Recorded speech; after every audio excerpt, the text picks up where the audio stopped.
একটু কষ্ট হলেও পুরো ভিডিওটি দেখুন। গরিব পরিবারের একটি ছেলের সাথে একই গ্রামের একটা গরিব মেয়ের বিয়ে হয়। ছেলেটার বয়স 21 বছরের মতো, আর মেয়েটার তখন 16 বছর। বিয়ের পর ছেলেটা মেয়েটিকে বললেন, তোমার কি কোনো ইচ্ছে আছে? মেয়েটা বলল, আমার ইঞ্জিনিয়ার হওয়ার বড় আশা ছিল। এরপর ছেলেটা মেয়েটাকে নিয়ে ঢাকায় চলে আসে। মেয়েটিকে ভার্সিটিতে ভর্তি করে পড়ালেখা করায়। ছেলেটা ভোর 4টা থেকে রাত 9টা পর্যন্ত পরিশ্রম করে মেয়েটার পড়ালেখার খরচ আর সংসার খরচ চালায়। অনেকদিন হওয়ার পর তাদের মধ্যে কোনো স্বামী স্ত্রীর শারীরিক সম্পর্ক হয় না। মেয়েটার বন্ধুবান্ধব প্রশ্ন করে ছেলেটাকে।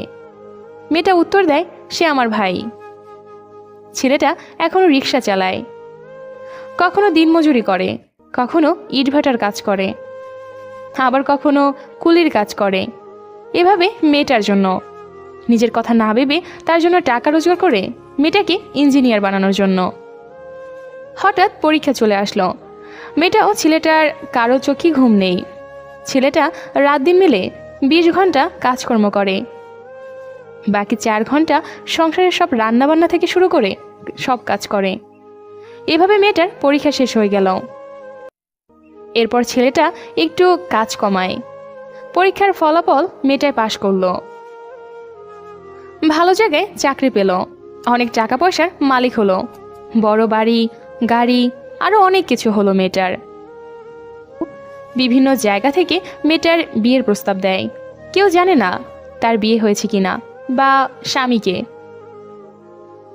মেয়েটা বড় বাড়ি লাইটিং করে পার্টি দিয়েছিল, কিন্তু কেউ জানে না কি জন্য পার্টির আয়োজন।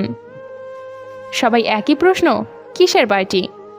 সবাই মিলে মেয়েটিকে প্রশ্ন করলো, এই পার্টি কি জন্য বলবেন? মেয়েটি 12টার সময় বলবো। কিসের পার্টি?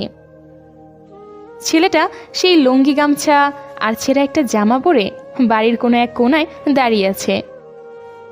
12টা বেজে গেল। এরপর মেয়েটা ছেলেটার হাত ধরে সেখানে রাখা কেক একসাথে নিয়ে এলো। সেখানে নিয়ে এসে সবাইকে বললেন, ভদ্রপুরুষ ও মহিলাগণ, একে কেউ কি চিনেন? যার মাথার ঘাম পায়ে ফেলে নিজে না খেয়ে আমাকে পড়ালেখা করিয়েছে, তার জীবনে সব সুখ আমার জন্য বিসর্জন দিয়ে। এই আমার স্বামী, যার সাথে আমার বিয়ে হয়, কিন্তু আমাদের শারীরিক সম্পর্ক হয় না। তাকে এই কাপড়ে রেখেছি যাতে আপনারা তাকে চিনতে পারেন।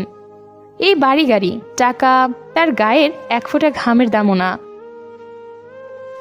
আমি তার স্বামী, আমার যা কিছু আছে এর 100 গুণ দিলেও আমি আমার স্বামীকে ছেড়ে কোথাও যাব না। এটাই স্বামী স্ত্রীর ভালোবাসা।